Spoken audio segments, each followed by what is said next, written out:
The first rule to warfare, spiritual or physical, is not to be afraid.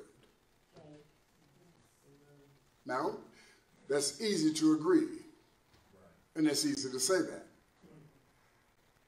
until you're in it. Until you're being tormented by demons night and day. Until things in your home is moving around and people are walking around and people are talking that you cannot see. So the first rule to warfare, whether it's spiritual or physical, is to do what? Not to be afraid. The devil controls people by fear. Just like God controls people by faith. God works through people by faith. The devil controls people by fear. Do you understand that? Don't forget that. That's very important. And Job chapter 3 is right after Psalms. Job chapter 3 verse 25 says, "For the thing that I greatly feared." Job didn't just say it was an anxiety. He didn't just say it was something that made him afraid. He said it greatly, something that he greatly feared. In other words, he greatly feared it so bad that it tormented him.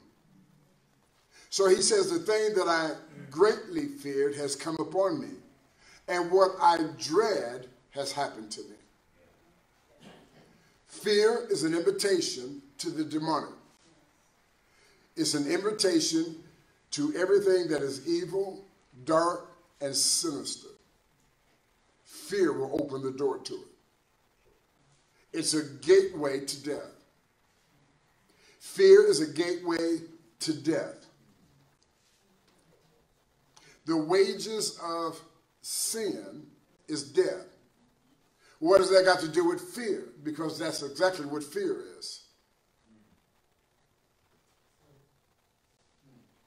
What does fear do? What is that? How is fear related to that passage of scripture? Because it pays you off. Death is your payment. Now, thank God for grace and mercy, because if he was to pay us, we'd be too through. So the wages of sin, in other words, it's a payment. It's your paycheck. So when you show up to get your paycheck, it's death. It's a wage. It's what you work for. Okay?